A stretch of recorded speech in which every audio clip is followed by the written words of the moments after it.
இப்போது புதிய அறிமுகம் ஆச்சி ஹோட்டல் சாம்பார் 50 கிராம் ரூபாய் 20 மட்டுமே. குறைந்த விலை நிறைந்த தரம், தங்கள் தேவைகள் அனைத்தும் ஒரே இடத்தில். ஜெயச்சந்திரன். வணக்கம் நண்பர்களே, மின்னம்பலம் டிஜிட்டல் திணைக்கு உங்களை வரவேற்கிறோம். நான் ராகவேந்திர ஆரா.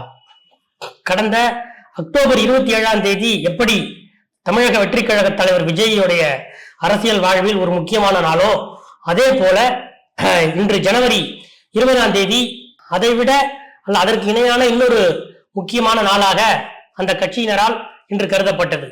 அதற்கு காரணம், முதல் முறையாக தமிழக வெற்றி கழக தலைவர் விஜய் களத்தில் இறங்கி அரசியல் செய்வதற்காக முதன்முறையாக, அதுவும் பரந்தூர் விமான நிலைய எதிர்ப்பு போராட்ட மக்களை சந்திக்க இன்று வருகிறார் என்பதால் தான் இந்த நாளை ஒரு முக்கியமான நாளாக அவரது கட்சியினர் மட்டுமல்ல, அரசியல் வட்டாரங்களிலும் பார்த்தார்கள். அரசியல் வட்டாரங்களில் மட்டுமல்ல, ஆளுங்கட்சியான திமுகவும் இந்த நாளை ஒரு முக்கியமான நாளாகவே எதிர்பார்த்தது. அதுவும் கடந்த ஒரு 4-5 நாட்களாகவே விஜய் பரந்தூருக்கு வருகிறார் என்ற பரபரப்பு அந்த பரந்தூர் மற்றும் சுற்று வட்டார கிராமங்களில் தொற்றிக்கொண்டது. அதாவது அந்த கட்சியின் பொதுச் செயலாளர் புசி ஆனந்த் நேரடியாக அங்கே சென்று விஜய் மக்களை பார்வையிடக்கூடிய அந்த இடத்தை இவர் முதலில் பார்வையிட்டு விஜய் வருகைக்கான ஏற்பாடுகளை நான் கவனிக்கிறேன் என்றெல்லாம் சொல்லி ஒரு பெரிய பில்டப்பாகவே இருந்தது. இந்த நிலையில், அதாவது களத்தில் விஜய் செல்லும் முதல் நாள் அங்கே ஏற்பாடுகள் எப்படி இருக்கின்றன என்பதை கவனிக்கும் பொறுப்பு புசி ஆனந்துக்கும், சட்ட ரீதியாக போலீசாரோடு அனுமதி கடிதம் மற்றும் அந்த ரீதியான அந்த போக்குவரத்தை மேற்கொள்ள வேண்டிய பொறுப்பு கட்சியின் பொருளாளர் வெங்கட்ரமணனிடம் ஒப்படைக்கப்பட்டது. அதன்படியே வெங்கட்ரமணன் காஞ்சிபுரம் எஸ்பியிடம் இதுபோல எங்கள் கட்சி தலைவர் விஜய் பரந்தூர் விமான நிலைய எதிர்ப்பு போராட்ட குழுவினை சந்திக்க வருகிறார், அவருக்கு நீங்க அனுமதி தரணும், என்னென்ன நிபந்தனைகள் என்பது பற்றியெல்லாம் வெங்கட்ரமணன் மனு கொடுத்து அவருக்கு தான் போலீசார் பதில் கடிதம் அனுப்பியிருக்கிறார்கள். இந்த நிலையில் இன்று காலை 9:30 மணிக்கு விஜய் சென்னை பட்டினப்பாக்கத்தில் இருக்கும் தனது வீட்டிலிருந்து கிளம்பி பரந்தூர் செல்கிறார். அவருக்கு கிட்டத்தட்ட போலீசார் ஒரு பெரிய ஒரு பட்டியலையே நிபந்தனைகளாக விதித்திருந்தனர். அதாவது என்ன சொன்னாங்கன்னா, பரந்தூர் பசுமை விமான நிலையம் அமைய உள்ள கிராமங்களின் குடியிருப்பு பகுதிகளில் வசிக்கும் மக்கள் மட்டுமே இந்த நிகழ்ச்சியில் பங்கேற்க வேண்டும். மேலும் வீனஸ் வெட்டிங் ரிசார்ட்டில் உள்ள அரங்கில் கொள்ளத்தக்க அளவுக்கு மிகாமல் மட்டுமே மக்கள் பங்கேற்க வேண்டும். அடுத்ததாக, சட்டம் ஒழுங்கு நலனை பேண காவல்துறைக்கு முழு ஒத்துழைப்பு நல்க வேண்டும்.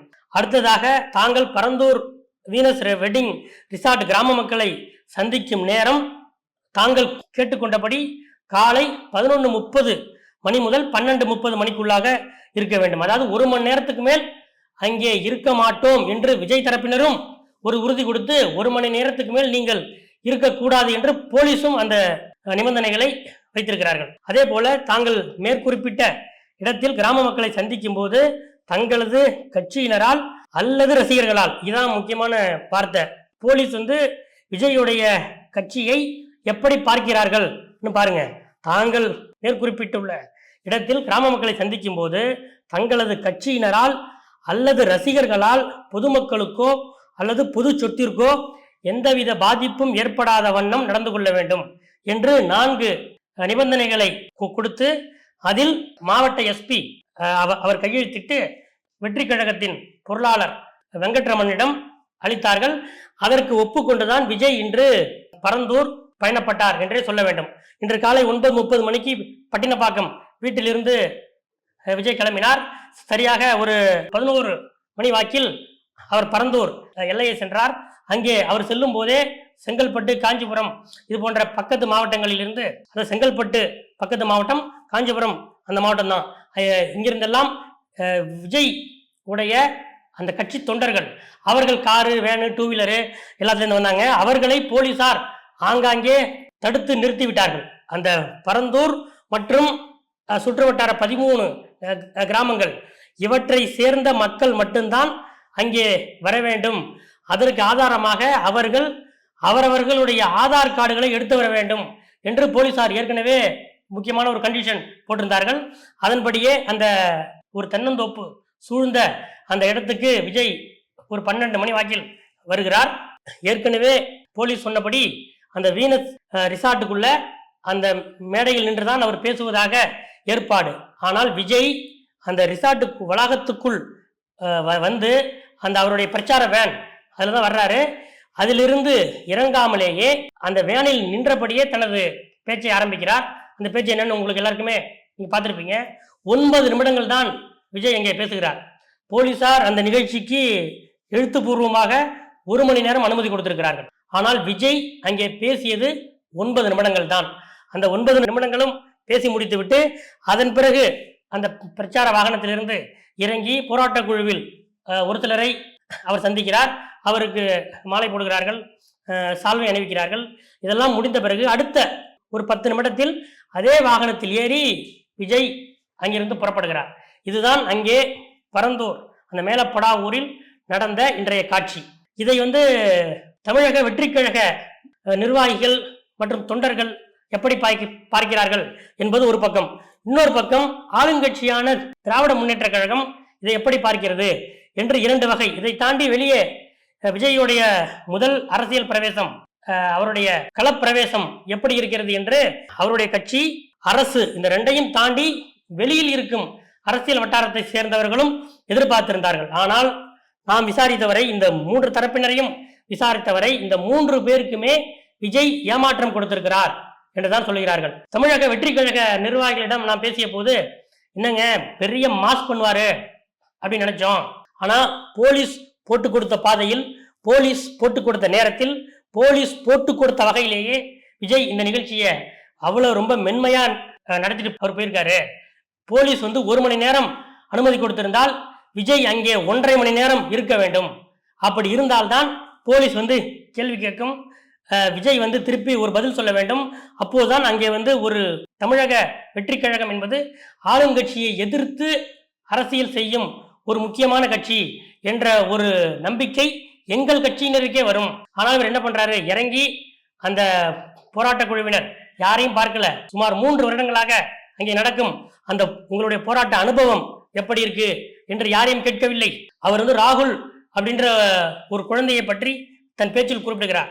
ஒருவேளை குறைந்தபட்சம் அந்த ராகுலையாவது அவர் பார்த்திருக்கலாம் அல்லவா?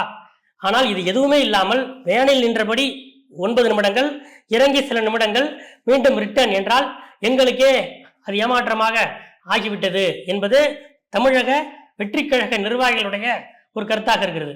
அதே நேரம் நாம் திமுக தரப்பில் விசாரித்தோம். என்னங்க நீங்க ரொம்ப எதிர்பார்த்தீங்க போல, எப்படி இருக்குன்னு கேட்டா, ஆமா சார் நாங்களும் ரொம்ப எதிர்பார்த்தோம். விஜய் அக்டோபர் 27 அந்த மாநாட்டுக்கு பிறகு திமுகவைத்தான் தொடர்ந்து அட்டாக் பண்றாரு. சமயம் கிடைக்கும் போதெல்லாம் திமுகவை குறிவைத்து அடிக்கிறார்.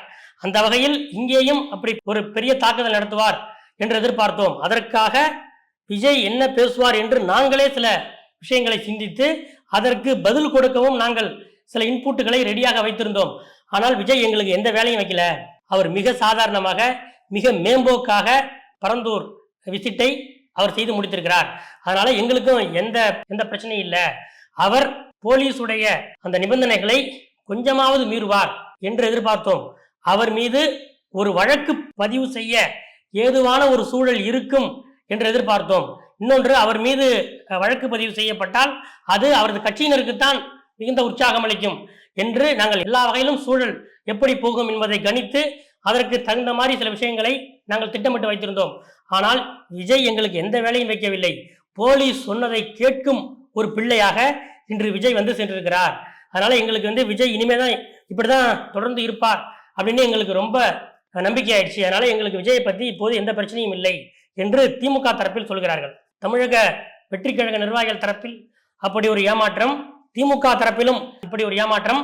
இதற்கு தாண்டி வெளியில் விஜயுடைய இந்த பரந்தூர் விசிட் எப்படி இருக்க போகிறது என்று எதிர்பார்த்த 3வது தரப்பினருக்கும் இது பெரிய திருப்தி அளிக்கவில்லை என்பதுதான் இன்றைய விஜயுடைய பரந்தூர் விசிட்டின் ஃபீட்பேக்காக இருக்கிறது. இதுதான் இன்றைய விஜய் விசிட்டுடைய அப்டேட். அதே போல இன்னொரு முக்கியமான விஷயம், பொங்கல் முடிந்து 234 சட்டமன்ற தொகுதிகளுக்கும் நான் சுற்றுப்பயணம் மேற்கொள்வேன் என்று அறிவித்திருந்தார் அதிமுக பொதுச் செயலாளர் எடப்பாடி பழனிசாமி. சமீபத்தில் நடந்த மாவட்ட செயலாளர்கள் கூட்டத்தில் கூட இது பற்றி குறிப்பிட்டு, சுற்றுப்பயணம்னா சாதாரண சுற்றுப்பயணம் இல்லை, ஒவ்வொரு சட்டமன்ற தொகுதிக்கும் வந்து அந்த சட்டமன்ற தொகுதியில் நமது கட்சியின் செயல்பாடுகள் எப்படி இருக்கின்றன என்பதையெல்லாம் உங்களுடைய மினிட்ஸ் புக்கை பார்த்து ஆய்வு செய்வேன். பூத் கமிட்டிகள் சரியாக போடப்பட்டிருக்கிறதா என்று நான் ஆய்வு செய்வேன் என்றெல்லாம் சொல்லிவிட்டு என்னுடைய தம்பி SP வேலுமணி மாவட்டத்திலிருந்து நான் இந்த சுற்றுப்பயணத்தை ஆரம்பிப்பேன் என்றும் அந்த கூட்டத்தில் அவர் சொல்லியிருந்தார். சரி, பொங்கல் முடிந்து 5 நாட்கள் ஆகிவிட்டன, அதற்கான ஏற்பாடுகள் எதுவும் நடக்கின்றனவா என்று அதிமுக தரப்பில் விசாரித்தோம். இப்போதுதான் பூர்வாங்க வேலைகள் ஆரம்பித்திருக்கிறோம். அதுவும் 234 சட்டமன்ற தொகுதிகள் என்பதால் எந்தெந்த, அதாவது இவருடைய எடப்பாடி அவர்களுடைய மற்ற நிகழ்ச்சிகள் என்னென்ன, அதற்கு அனுசரித்து சுற்றுப்பயணமும் இருக்க வேண்டும் என்பதால் இப்போதைக்கு முதல் கட்ட சுற்றுப்பயணம் கொங்கு பகுதியில் ஆரம்பிப்பதா அல்லது அங்கே ஆரம்பித்து கொங்கு பகுதியிலேயே முழுதும் வலம் வருவதா அல்லது வேறு மண்டலங்களுக்கு செல்வதா என்பது பற்றிய ஆலோசனை இருக்கிறது என்று சொல்கிறார்கள். அதை விட இன்னொரு முக்கியமான விஷயத்துக்காக தான் நாங்கள் காத்துக்கிட்டு இருக்கோம். விஜயுடைய இப்போதைய அவருடைய படம் பிப்ரவரி மிடில் தான் முடியுது. அதற்கு பிறகு அவரும் தமிழகம் முழுதும் 234 சட்டமன்ற தொகுதிகளுக்கும் தனது சுற்றுப்பயணத்தை ஆரம்பிக்கிறார். ஒருவேளை விஜயுடைய சுற்றுப்பயணமும் எடப்பாடி அவர்களுடைய சுற்றுப்பயணமும் எங்கேயும் கிளாஷ் ஆகிவிடக்கூடாது என்பதில் நாங்கள் தெளிவாக இருக்கிறோம். அதனால் அதை பொறுத்தும் அதிமுக பொதுச் செயலாளர் எடப்பாடி பழனிசாமி அவர்களுடைய சுற்றுப்பயண திட்டம் இருக்கும் என்று சொல்கிறார்கள் அதிமுக தரப்பில். இதுதான் இன்றைய அரசியல் அப்டேட்டாக இருக்கிறது. அடுத்தடுத்த அரசியல் அப்டேட்டுகளை அறிந்து கொள்ள தொடர்ந்து காத்திருங்கள். நன்றி. இப்போது புதிய அறிமுகம் ஆச்சி ஹோட்டல் சாம்பார் 50 கிராம் ரூபாய் 20 மட்டுமே. குறைந்த விலை நிறைந்த தரம் தங்கள் தேவைகள் அனைத்தும் ஒரே இடத்தில். ஜெயச்சந்திரன். மின்னம்பலம்.com தமிழின் முதல் மொபைல் பத்திரிகை.